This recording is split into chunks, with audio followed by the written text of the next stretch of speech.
Bonjour. Aujourd'hui, on va s'intéresser à une question absolument passionnante, celle de la généalogie des penseurs qui, au cours des 3 derniers siècles, ont cherché à réformer l'islam.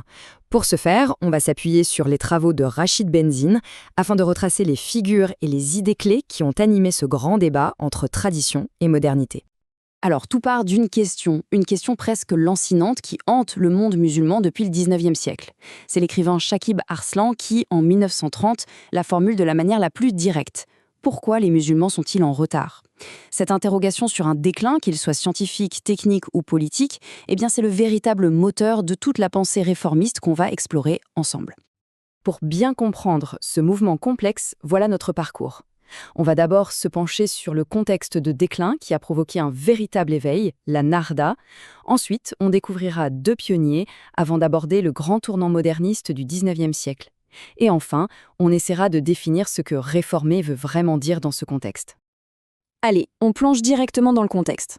Parce que pour saisir cette soif de réforme, il faut d'abord comprendre l'état de reflux intellectuel qui l'a précédé, et surtout, le choc qui a tout bousculé.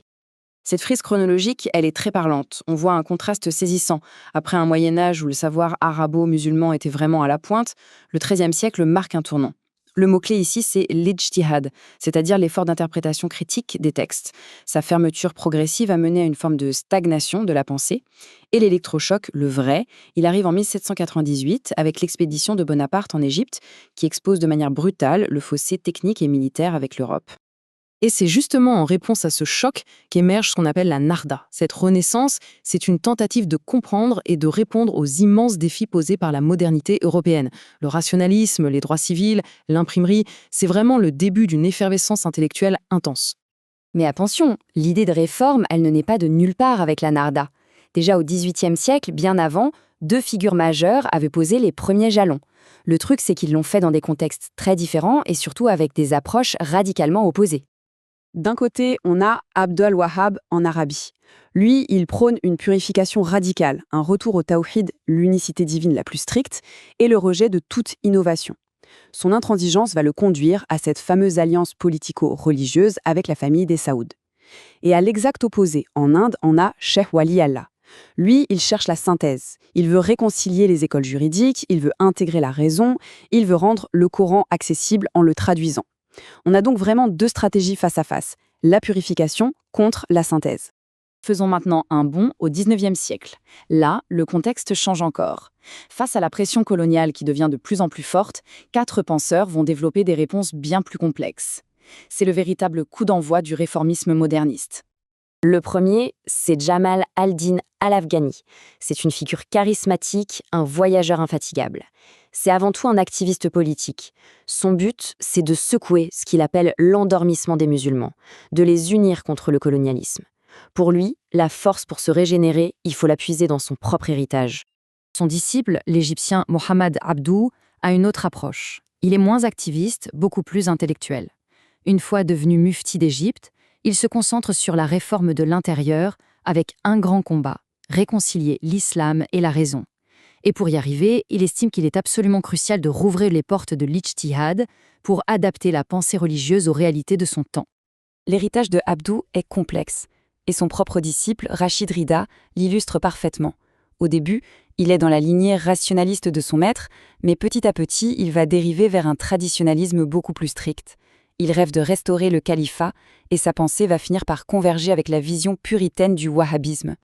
Et enfin, pour terminer ce tour d'horizon, direction l'Inde avec Syed Ahmad Khan.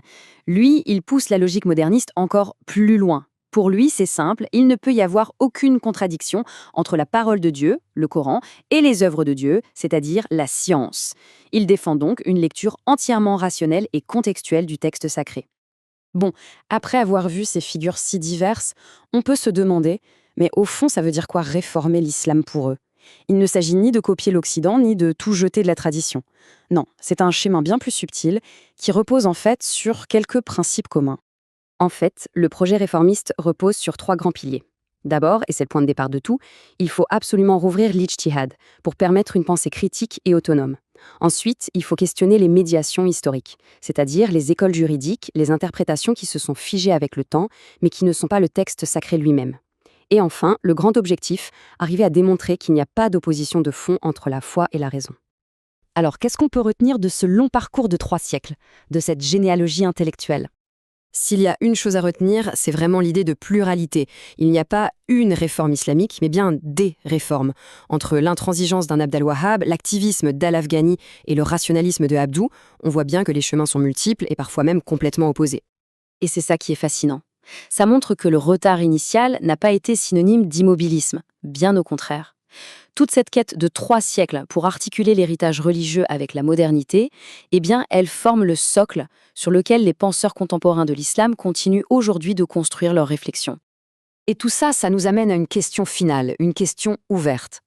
Comment est-ce que cette tension fondamentale entre la tradition, la raison et la modernité continue de façonner non seulement le monde musulman, mais le monde entier aujourd'hui? Voilà, cette analyse s'appuie sur l'ouvrage Les nouveaux penseurs de l'islam de Rachid Benzine. Bien entendu, cette présentation n'est qu'une invitation à la découverte, elle ne remplace en aucun cas la lecture de cette œuvre vraiment fondamentale. Merci beaucoup d'avoir suivi cette exploration.